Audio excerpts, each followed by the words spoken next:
देखिए, इस वीडियो में मैं आपको चाणक्य नीति के वो 10 श्लोक बताऊंगा जिसके अंदर आचार्य चाणक्य ने ये बताया है कि बात कैसे करना चाहिए। सबसे पहली चीज, किसी भी काम को अगर आपने करने की सोची है तो फिर आपको उस काम को कर लेना चाहिए। बताना नहीं चाहिए कि मैं ये करने वाला हूँ, क्योंकि बताने का सबसे बड़ा नुकसान ये होता है कि अगर कोई व्यक्ति चाहता है कि वो काम ना हो तो वो उसके अंदर अंधा लगा देता है। इसका एक एग्जाम्पल समझ लीजिए, आपने मूवीज वगैरह देखी होंगी और उसके अंदर होता यह है कि हीरो की माँ या बाप या बहन या भाई ये विलेन के सामने जाकर बोल देते हैं कि रुक जाओ, मैं अभी के अभी इस बात की पुलिस में कंप्लेंट करूंगा। और विलेन क्या करता है? विलेन वो करता है जो कि उचित होता है। दूसरी चीज, अपने से ज्यादा ताकतवर व्यक्ति से विनम्रता पूर्वक, जो अपने से कमजोर हैं उन पर थोड़ा दबाव बनाकर, और जो अपने जितने ही ताकतवर हैं उनसे विनम्रता पूर्वक दबाव बनाकर बात करना चाहिए। इस चीज को भी समझिए कि सामने वाले ने चाहे कितना भी गलत क्यों ना करा हो, आप चाहे कितने भी गुस्से में क्यों ना हो, आपको कभी भी गलत शब्दों का प्रयोग नहीं करना है।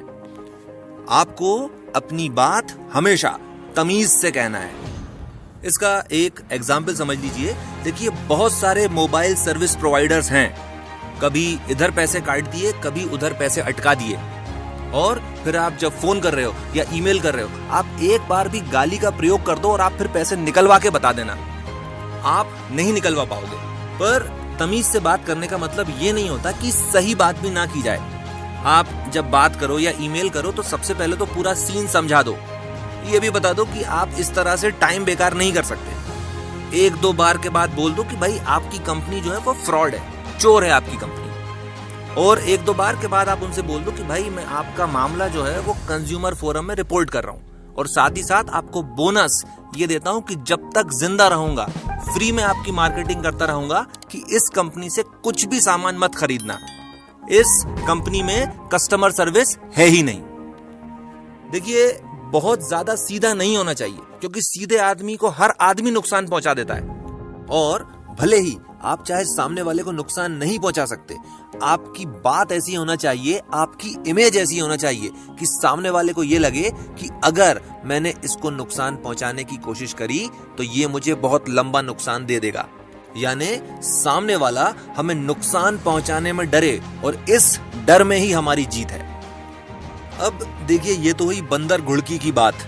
इंसान नुकसान से कम डरता है, नुकसान हो जाने के डर से ज्यादा डरता है। हम इस तरह से बात इसलिए कर रहे हैं, हम इस तरह की इमेज इसलिए क्रिएट कर रहे हैं ताकि सामने वाला हमें नुकसान पहुंचाने से डरे।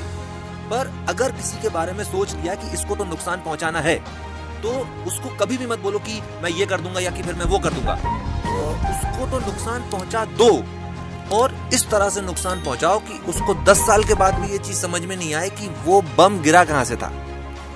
8वां श्लोक देखिए, बताया उसको जाता है जो सुनने की इच्छा रखता हो, समझाना उसको चाहिए जो समझने की इच्छा रखता हो, सलाह उसको दी जाती है जो सलाह पर अमल करने की सलाहियत रखता हो, और अगर सामने वाले में तीनों चीजें नहीं है, चुप रहो।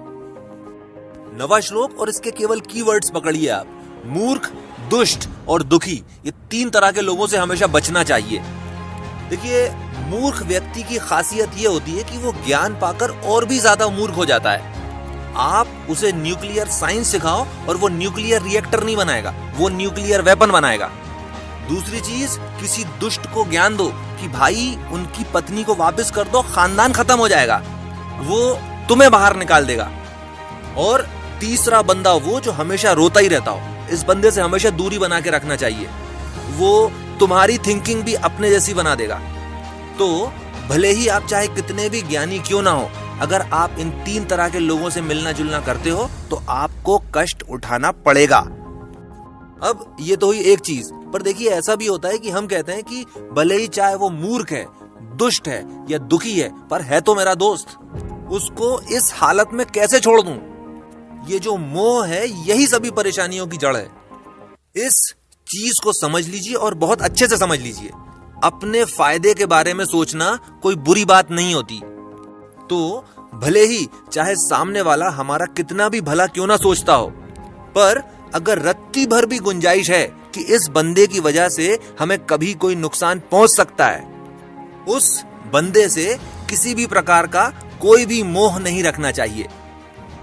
आखिरी श्लोक, इंसान को व्यवहार कुशल होना चाहिए, और व्यवहार कुशल होने का मतलब होता है वो आदमी जिसे बात करना आती है, और व्यवहार कुशल वो व्यक्ति होता है जिसके अंदर ये 7 गुण होते हैं।